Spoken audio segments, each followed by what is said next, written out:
Good morning, good afternoon, good evening, wherever you are. I'm Justin from the Rise Up podcast. I'm here with Miss Heather Horton. She is the CEO and founder of Ecrubox out of the UK.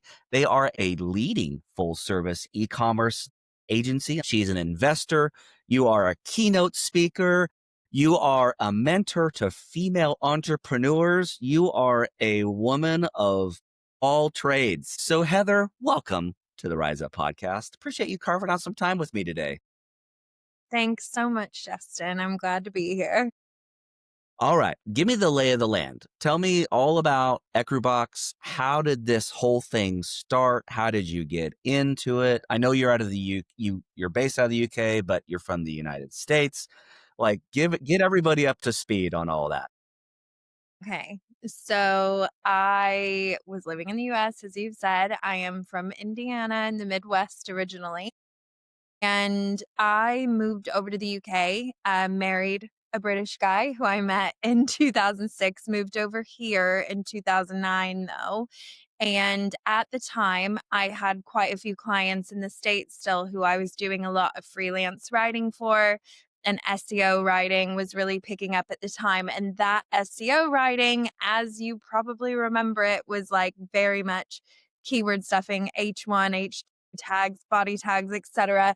It was, the early days when everybody was trying to figure out actually how SEO worked, but I was getting a lot of work in content writing at the time. And when I moved over to the UK, I was still working with those US clients, but I actually got headhunted and offered a job at an automotive company that was a global company with a headquarters based back in the States in Michigan. So it just seemed like a really good fit for me at the time. Got so much experience and exposure. I was very young when I moved over here, and that was more of a general global branding and marketing role. So I was doing event planning, customer events, in different countries, went to Turkey, Barcelona, etc., which was great experience. But alongside that, I was really pushing and championing we need to be on social media as a brand. I know it's crazy to think about it now, like that social media wasn't a place for brands, but it really wasn't in the Right. It's 2011. like the Wild West frontier. Exactly. And so really championing that, starting email marketing across like 56 different languages or something crazy. And that was like kind of where I cut my teeth on broader marketing, but especially realized that I really was into digital marketing. And unfortunately, because of the way that that company was, it was a massive company, lots of different layers of people to get through. I did find that quite frustrating because I couldn't really do the things that I was pushing and wanted to do because it was just too much red tape and probably not the right industry for what I wanted to do anyway. So I then ended up moving to a company called Carndine Design Flooring, again, based in the UK, but had a strong presence in the US, Australia, and Europe as well. And I was kind of their first D2C focused employee that they brought into the team. They brought me in for social media because the woman who was leading up strategy on the global team at the time had realized that this was a company that had operated B2B, focusing on their retail network for far too long, and that they really needed to create that drive from the consumer to go into the retailer. And my role evolved really quickly. I was there over 6 years, built up the digital marketing team across all the different countries. And I think I just kind of got to a point where I'd hired and managed and fired quite a few like agencies in my time, across creative Mhm. agencies, SEO agencies, PPC, brought my own PPC person in, and we spent a lot of money on web development and agencies for web dev as well. And there were a lot of things in the agency industry that everybody knows and everybody talks about it. You get like the A team that comes in and gives you the pitch, and they seem like the best, most amazing team, and they promise you the world. And very, very few of them actually end up delivering that. The A team comes in, and then if you're lucky, you get the B team, but most of the time you get the D or the E team. Really young people, don't have a lot of Here's experience, all the feel like interns. we won this massive client, and now you get our grads who have 2 months of experience and they're shadowing our senior people. And it's really disappointing because you feel like you're in a place as well, especially if you're working directly with an account manager where you're like, if I could just speak to the expert on the other side, if I could speak to the SEO or if I could speak to the web developer, this would be done so much quicker. And I was Hmm. just it was probably a nightmare client, I'm not gonna lie. I was probably such a bad client on that side. But I did decide, I'm gonna go for this. I started getting a lot of speaking opportunities while I was still in that role, and so I was starting to get people approaching me for consultancy projects and helping them with what they were doing, and, it just got to the point where I thought, "You know what? I genuinely think just with consulting, I could match my salary." And I think when everybody gets to that point, they're like, all right, this is safe enough to like take the leap. I was supporting my family. My husband at the time was a stay at home dad. I had 3 kids. One of them was 1 year old, like just really small still. So it was a really Oh, big good for risk. him. Look at him. At duty. All right.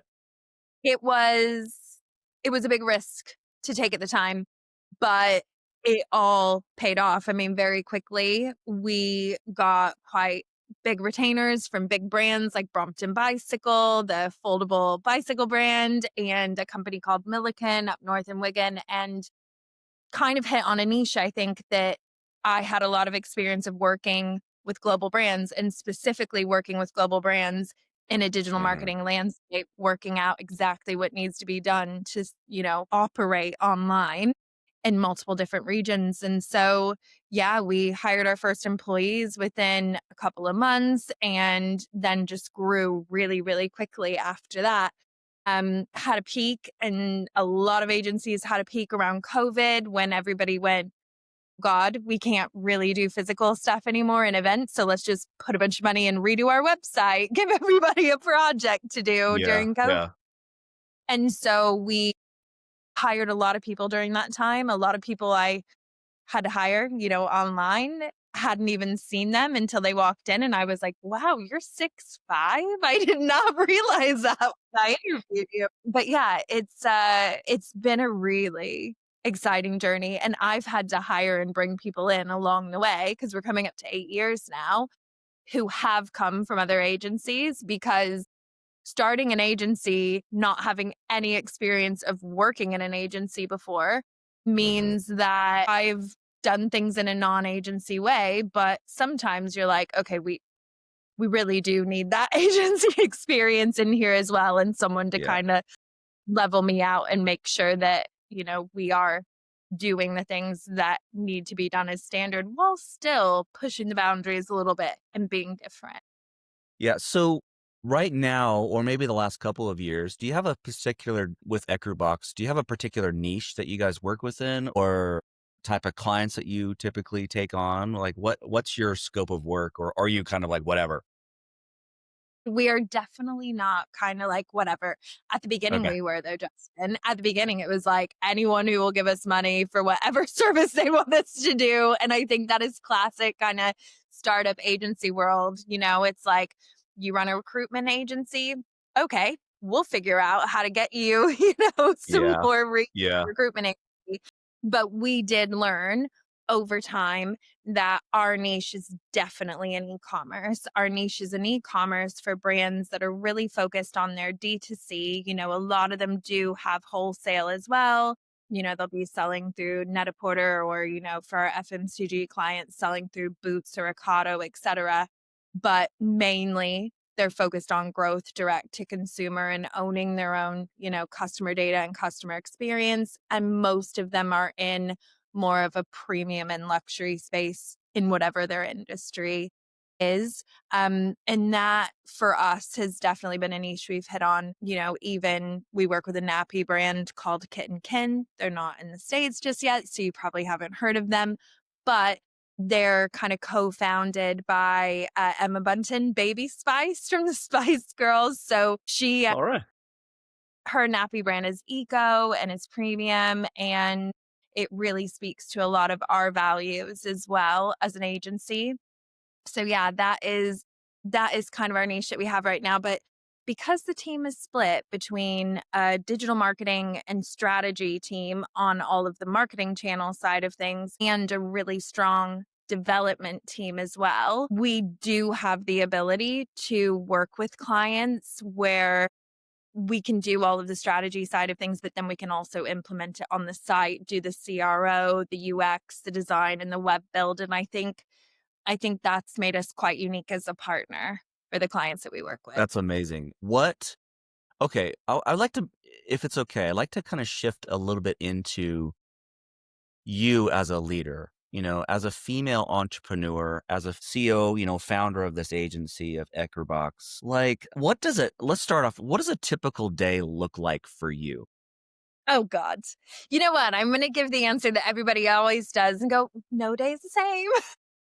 No, no day is the same. Definitely. I have 4 children.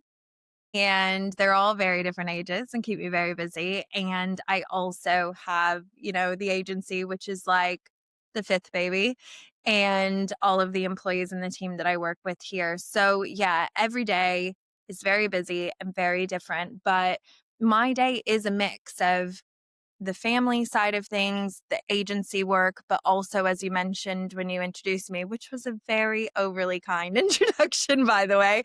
But I spend time as well working with female founders where I'm either in a non-executive director position or advisory role, or maybe an angel investor that they can call upon whenever they need some advice or even just a sounding board.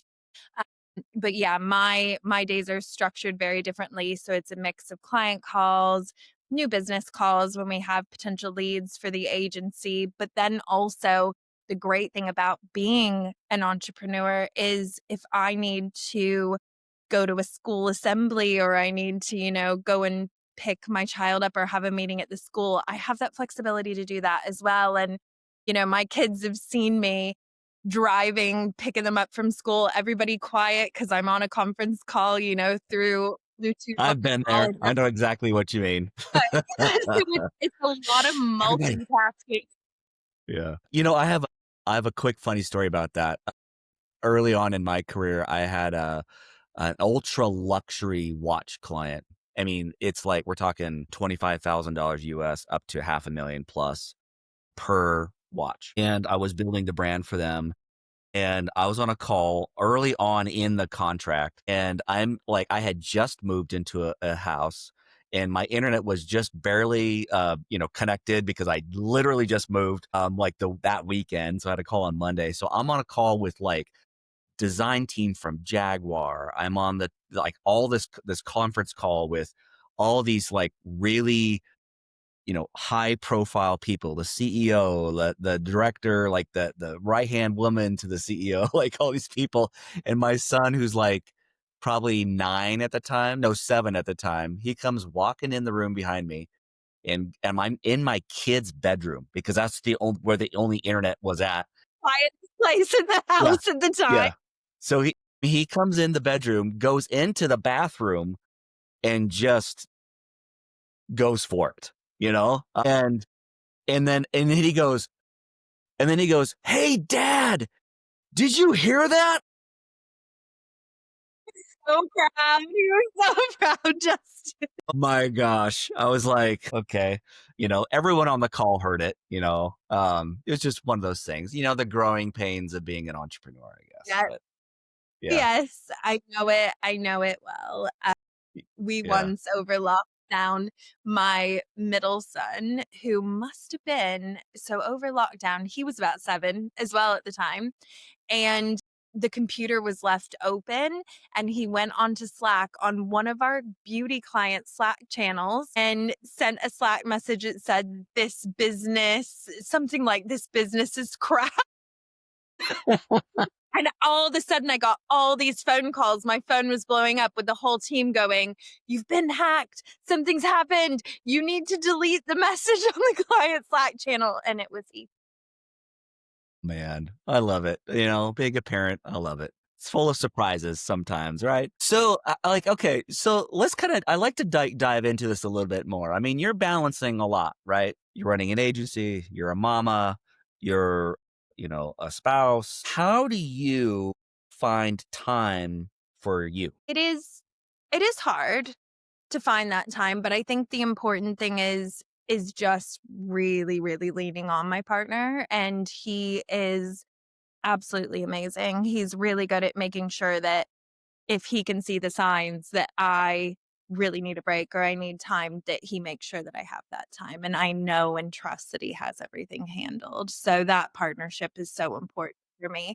But then also my team, my team are amazing. My leadership team also know when I say that I need, a 4 hour block where there aren't any meetings or there's something that I need to deal with on that day.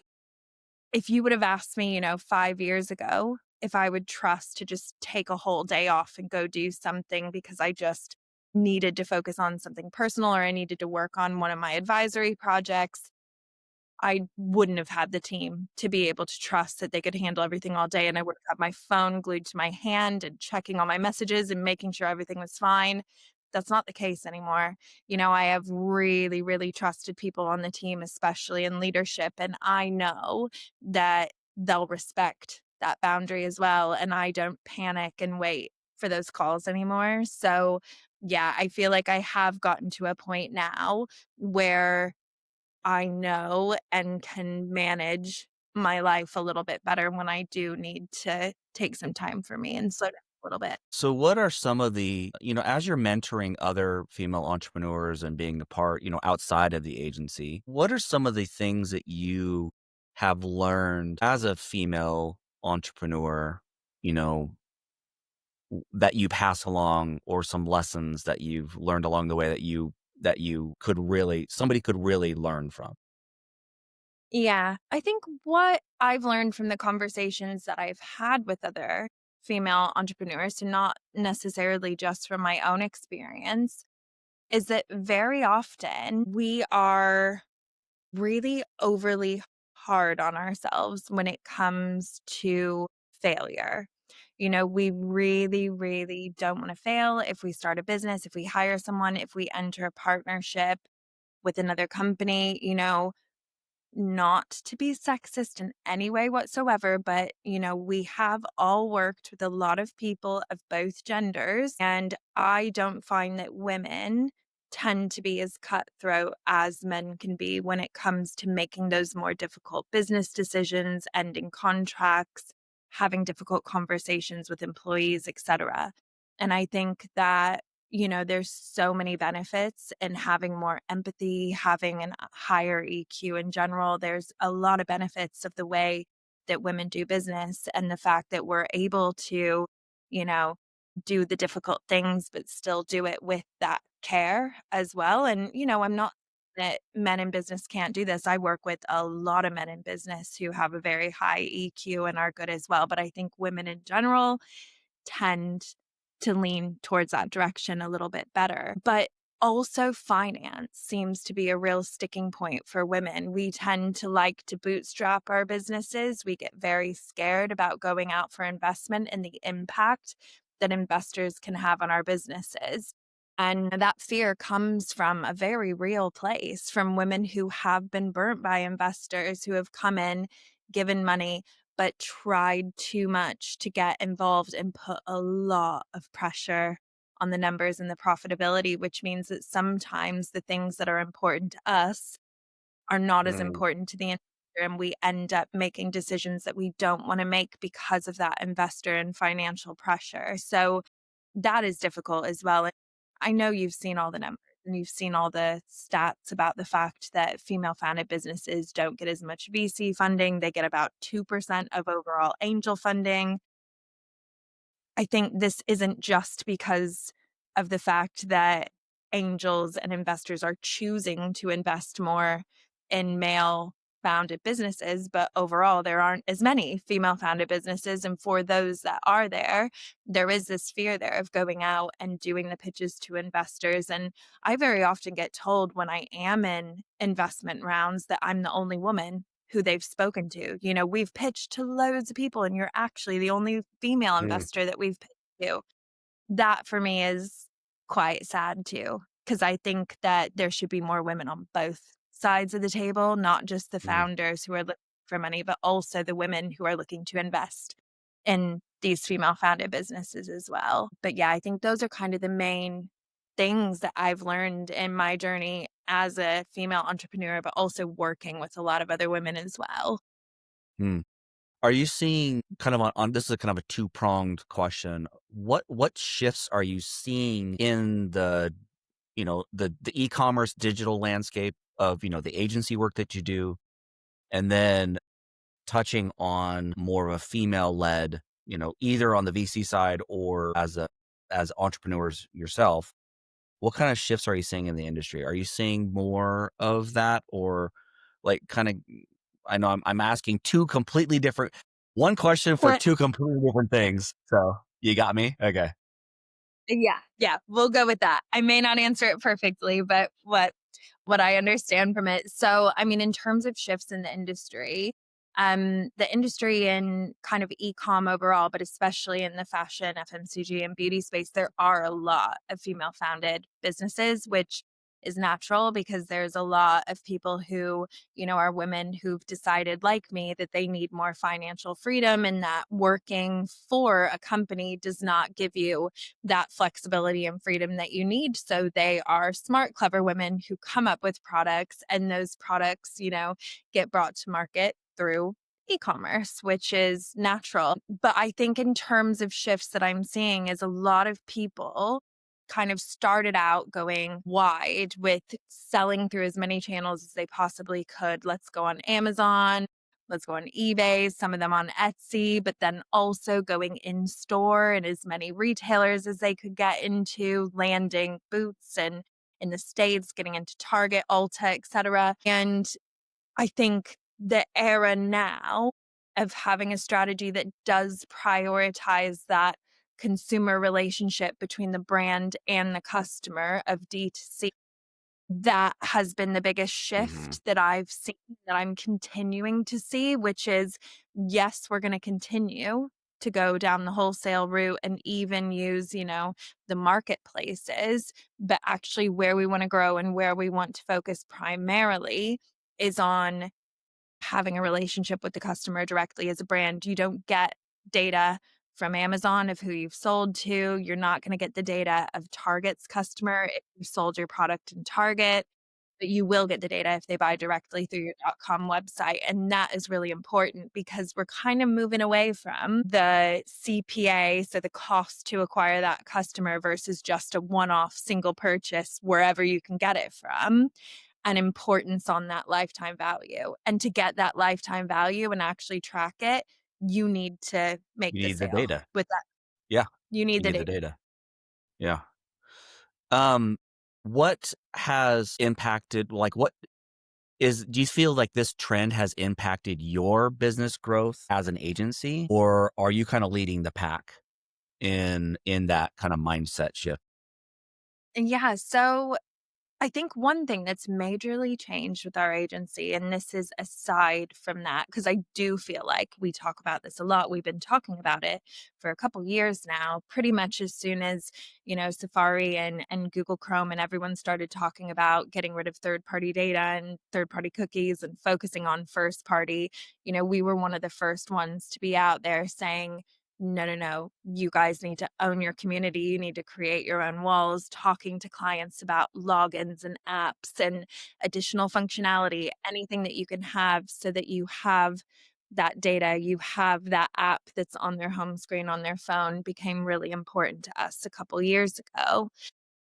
But yeah, I would say as an agency, the biggest shift and change we've seen is when I first started the agency, SEO was obviously such an important part of our work. And now with, ChatGPT and Claude and Gemini and people actually doing a huge amount of their research on AIs and on LLMs before they've even gone to Google or visited your website, there's a lot of lost attribution there of how did they hear about my brand or product in the first place. And so we have a really big shift internally, which is requiring a lot of re education, not only of the team and the employees that we have here, and redeploying people who were, Google and Bing focused SEOs for so Mhm. long, and that world that they know to shifting their mindset to, okay, how do we optimize this site, this brand, and this content for LLMs and for AI, and it's become a very different conversation now where it's not even just about the content and the schema and the markup that you have on your own .com. It's what are people saying about you on Reddit? What are people saying about you on Quora? What kind of questions are being asked? And what is the sentiment of what they're saying about your brand? Because if overall these third party forums the sentiment is not very good, that is the kind of information that the AIs are going That to gets pick up picked on. up. Yeah, Yeah. exactly. And it's really different from optimizing for Google because the AI they understand a bit more about where your question is coming from. And if you're asking a question that is purely a research question, they probably will lean a little bit more on informational content on websites. But if you're asking a question that's about a comparison or an opinion, immediately they're going to source what the community is saying about your brand. And, a lot of brands don't understand that they do need to monitor what the overall sentiment is and where they're getting mentions across the internet. And so that's a huge, huge shift in the agency industry because there's still a lot of, agencies that have built their whole agency on just SEO. Luckily, SEO is just one small channel part of what we're offering overall, but we're having to adapt and that mindset quite quickly, both internally and with our clients.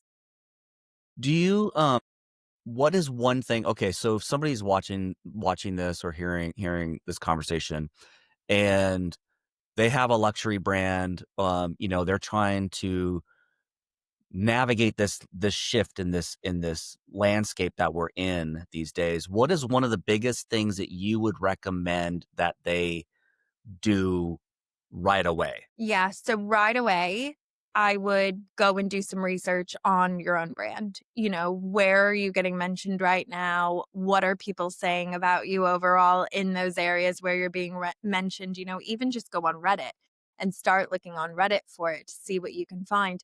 Open up Chat GPT, have a chat and ask a question. Like, say you're selling luxury watches, like that client you had, where can I find the best luxury watch that's going to cost me around, 100 grand and see Mhm. which brands they're recommending. And if it's all of your competitors and you're not coming up on there, you better believe that you could be position one on Google right now. But if Chat GPT and other AI tools aren't picking you up, you are going to see a steep decline in that organic traffic and brand awareness coming through because it is just becoming so much more mainstream now. And the other thing I would do as well is if you already have a Shopify store, you don't have to worry because OpenAI is already going to link with Shopify stores for checking out and buying products through AI, through ChatGPT in particular. But there's a form that you can fill in if you're not on Shopify to make sure that you have that ability to have checkout Okay. through chat. Okay. Number 1, self-audit. Yeah, self audit. Do a self-audit. Like, how am I coming up? Whatever. And that's a really interesting point that you bring up, Heather, because, you get so these business owners and even, even larger organizations, they get so focused on, okay, we got to get this product out. We got to do this. We got to, it's all that forward thinking mindset. But in reality, what's happening behind, behind them is like, what are people really saying about you? And like, do we really need to pivot what we're doing in order to make better products or a better customer experience or whatever? And it's really interesting you bring up Reddit. It's one of those, in my opinion, I think you might be in line with this too. It's kind of one of those like secret research tools that most people don't really, I mean, it's right there in front of us all, but nobody really uses it to get the insight like you're mentioning, right? It's such a powerful tool because people are going there and they're asking the questions. Like, that's the best way to understand what your customer wants is what are they asking, you know? Yeah. And they're What not are going to they get that, right? Yeah. What are they Yeah. asking? What are people saying? Are there people out there who are actually recommending your product? There's something as well over here in the UK called Mumsnet. That's a really, important forum for products that moms are looking for their children, as you can imagine, and also for, pregnancy, menopause, all of those subjects come up there. There have been a lot of articles coming out now, and I've seen it a lot on LinkedIn of people saying, Reddit isn't as important anymore to the AIs when they're looking at what communities are saying. And actually, percentage wise, it seems quite small, but it's still one of the most important ones because of the breadth and depth of the content that actually lives there. So it's still relevant. And that self audit can sometimes be really difficult to do. But that's really, really important consumer research. You should know what people are saying about your brand online across social media channels and forums, basically any kind of third party content that's out there. Track it, monitor it, and try and get involved where you can. What as an agency, kind of shifting gears into, like, what you guys are doing and to grow the agency, what's working well for you right now, and what's been frustrating? Yeah, so I would say this year in particular, new business has been a lot harder. The conversations are taking longer than they used to take, from kind of initial conversation through to sign with contract. But then equally, we have had some conversations where they've just been really honest with us that they'd love to work with us and love what we're doing, but we're not affordable. And I think that is the issue when you get to, we're 8 years in, we have a lot of experience. I have very, very senior people across the team, don't have any interns here or any graduates. And so our rates sometimes will seem a lot higher than, an agency that has 400 people and they've got a lot of different people there on low rates and they can, afford to bring their costs down a little bit. So that has been a difficult one, 2025 on its own. But where we are seeing success is with the clients that we already have and selling them on to additional services, additional projects, and additional work. They've worked with us, they trust us, they know that we know what we're doing. And therefore, if they aren't already taking development or vice versa, aren't already taking marketing, we've worked really hard over the last 12 months to do that kind of cross selling internally between teams to make that relationship a bit broader.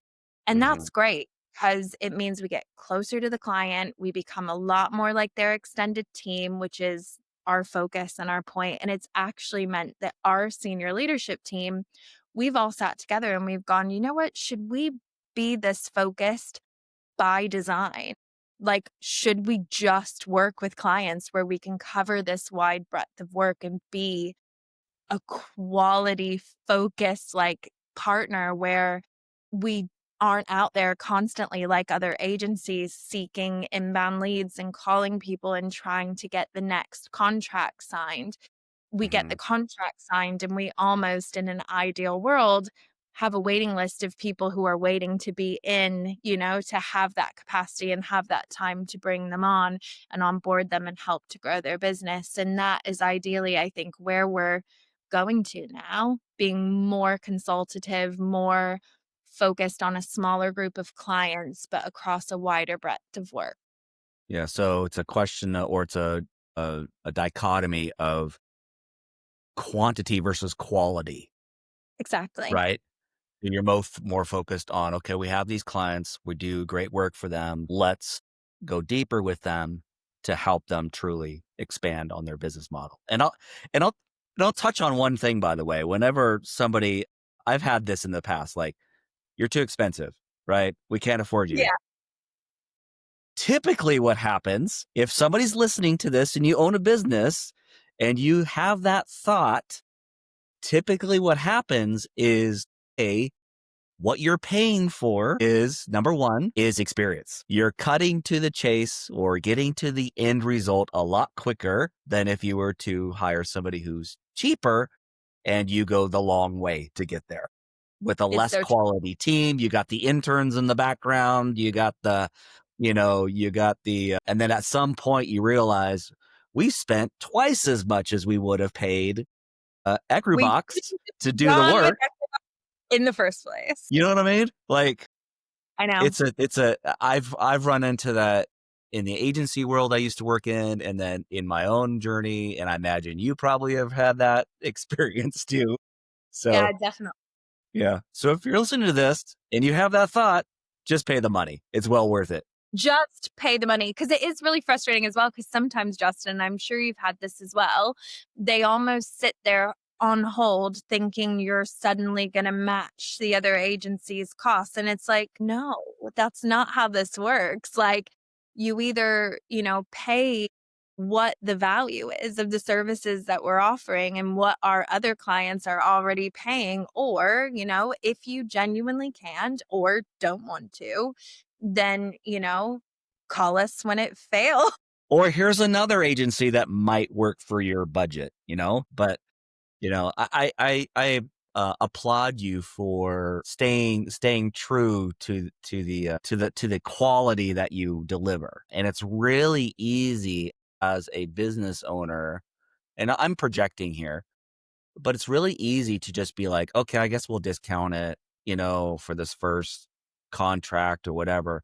But what really happens is then the client expects that moving forward. Yeah, I've learned that the hard way, Justin. It I've sucks. learned that the hard way in the Yeah. past, and it sucks. Yeah. So it's just better to just stay true to yourself and be like, well, then we're not a good fit for you. Exactly. So, it's hard to say that because you want the business, but on the other hand, like then you're putting your team in jeopardy, you're putting your reputation on the line. I mean, it's a hard line to walk, but yeah, It is. I've been there. It's not fun to have. Okay. So what metrics are like looking forward for the rest of this year or even beyond, because we're almost through this year. Can't believe it already, Which but is actually really scary. I've got all my Halloween stuff out now. I'm not like crazy American that lives in the UK that's very seasonal. they're like, what is this? What? So what metrics are you focused on improving this year? Like more client, yeah, just what metrics are you focused on? So, our most important metric for this year, and we agreed this as a leadership team at the beginning of the year, is stabilization. I think right now, politically over in the UK, but also in the US, with, tariffs and budget coming up in the UK, et cetera, people are being very careful with their money. And that has had an impact on the businesses that we work with ultimately, which is always the case. When consumer confidence goes down, or when people are holding back because they're waiting on some more information, that does really affect the e-commerce side of things, which then has a knock-on impact on us as an agency. So our whole focus for this year is stabilizing as much as possible. We haven't set massive targets for growth this year. Every other year has always been about grow, grow, grow, grow, grow. This year it's been about let's stay as stable as we possibly can. And let's really focus on retention and delivering our best quality work possible. So, we've spent a lot of time as a team working on our processes, our tooling, have integrated a lot of new tools like AI tools like Motion to help us with our project management. We've done a lot of work on us this year, which has been Good. yeah, we've done a lot of work on us and we've really come together as a team and we've really gotten a lot closer to our clients too.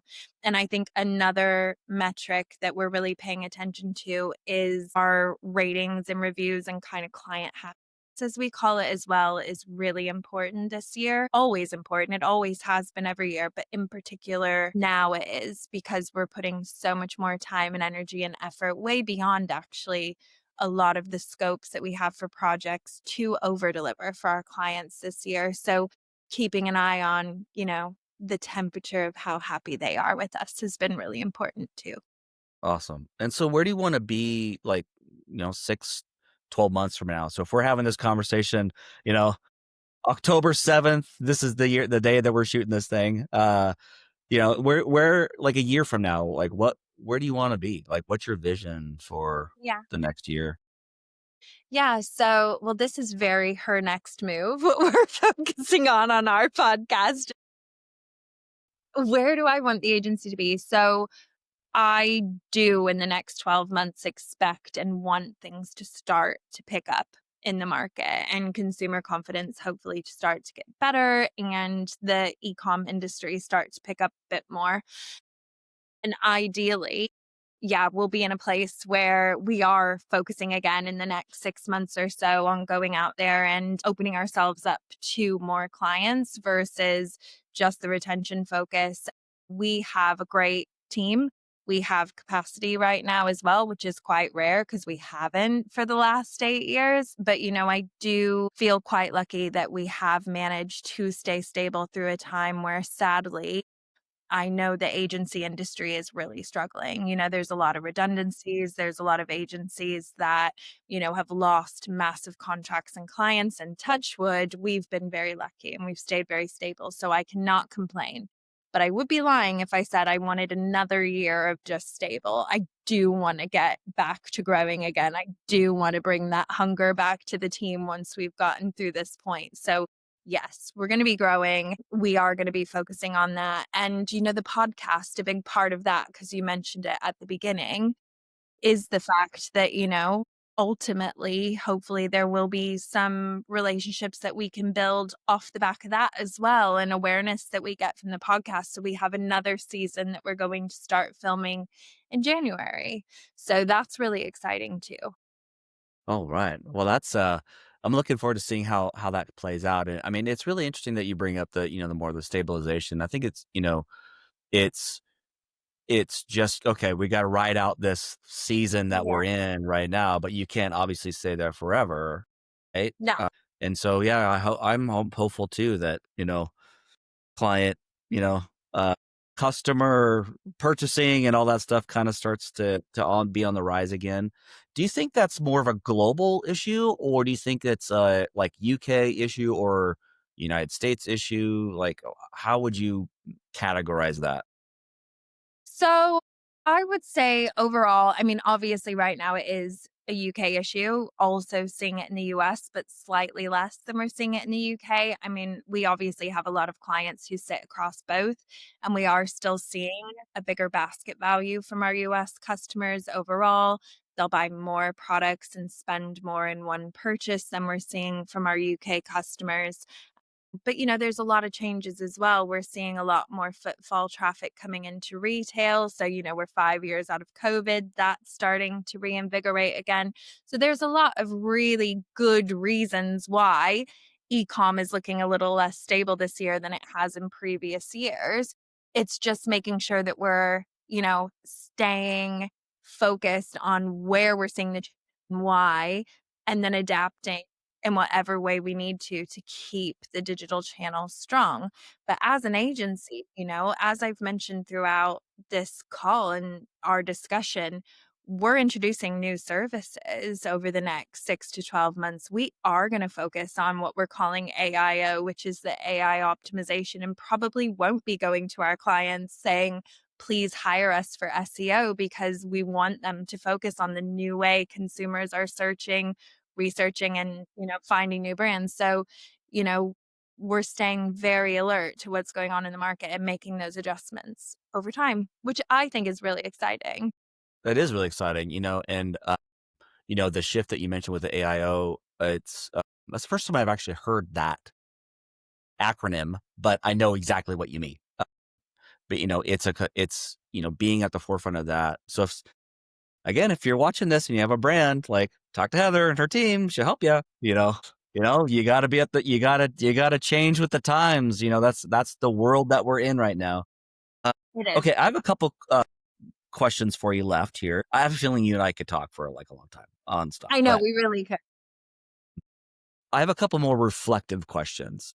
Number one, if you could wave a metaphorical magic wand and Oh god, fix one thing in the business, what would that be? my goodness. Fix one thing. Yeah, it could be a couple things, but what's the biggest thing that you're like, I would love to just fix that issue? I would love to fix the issue of sometimes having clients who treat us and my employees like an agency rather than as a partner. And I've talked about this a little bit myself in some of my LinkedIn content. I do find it really difficult when clients hire an agency for their knowledge and experience and expertise and think that they know more than you do, and sometimes that can be very difficult because you may have a very good point to make, and you know that the decision your client is about to make is going to be catastrophic to their overall strategy or how the performance will be, and then you also know that they'll make that decision, but it'll be your fault if it goes wrong. And so my magic wand fix would just be having clients who actually do partner with an agency and listen, really listen and really take that advice with it. Not always the way. Now, have you ever had to, and you don't have, don't name names here, but have you ever had to fire a client because of said issue? Yes, Yeah. multiple times. I hate to say it, it's all been men, just We're stubborn sometimes. sounding like a male hater right now, I promise You're you. not. I know you're not. You're I not. promise you I'm not, but yeah, it has happened.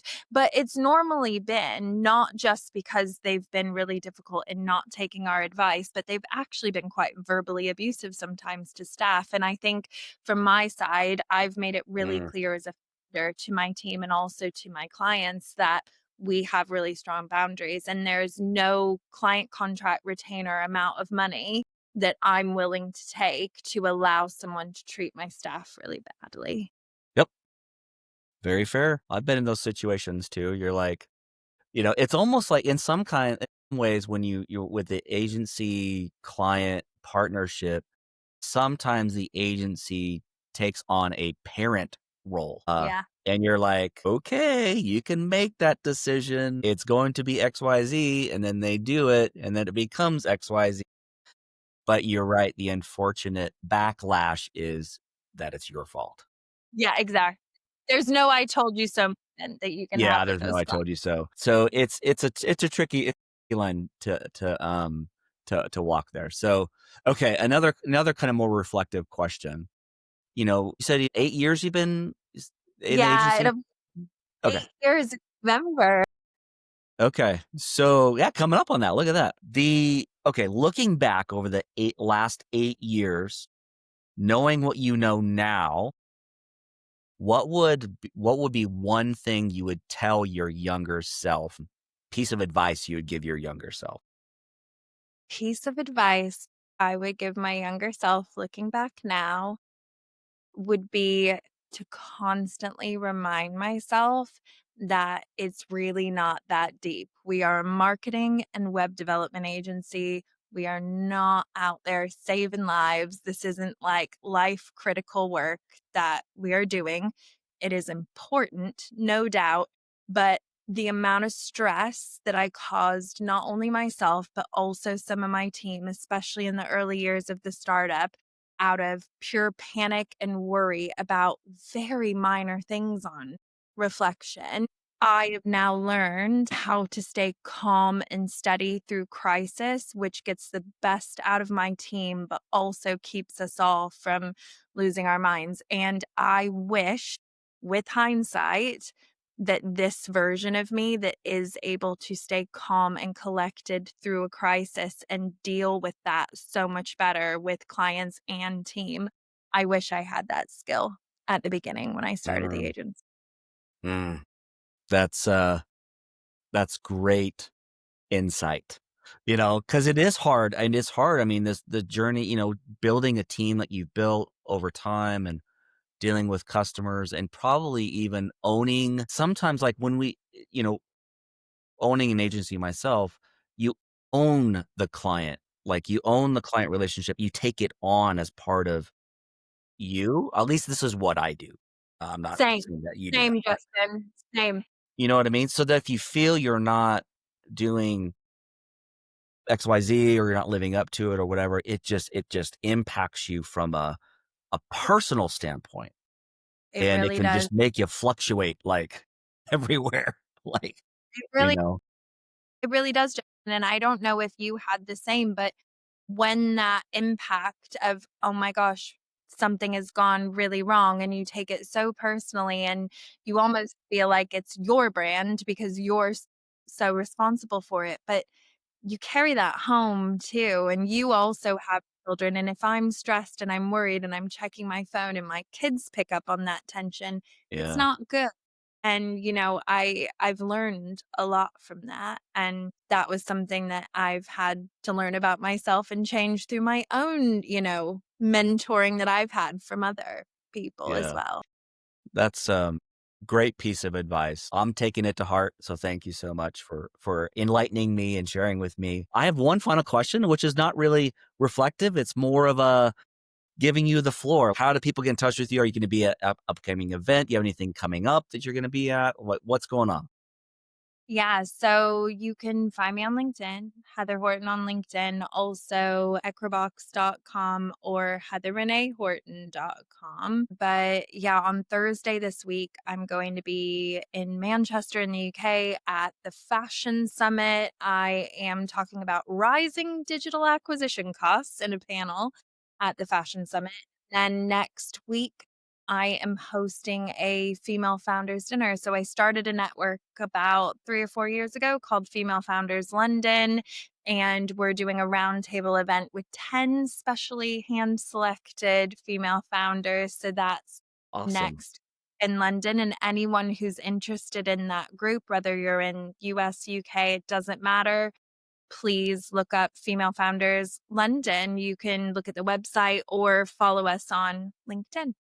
Awesome. I'll make sure I'll get those links in the show notes. I'll try to get them up as soon as possible. So Thank you. Heather, thank you so much for hanging out with me today. I appreciate it. Thank We're kind of cut from the same cloth in a certain way, and I appreciate all that you're doing. And if nobody has said this to you today, I'm going to tell you, I'm proud of you. Thank you for being such Justin. aw, Thank you. thank you for Thank being such a an amazing leader. I've had the pleasure of talking with couple of members on your team, and you do have a wonderful team behind you. And again, if you're looking to elevate your game in the online space and beyond, talk to Heather and her team at Ecrubox. And I'll put that links in the show notes. Check them out. So that wraps up today's episode. And thanks, I Justin. appreciate it. So again, everybody, thanks for listening and watching this episode of Rise Up Podcast. I will see you in the next episode.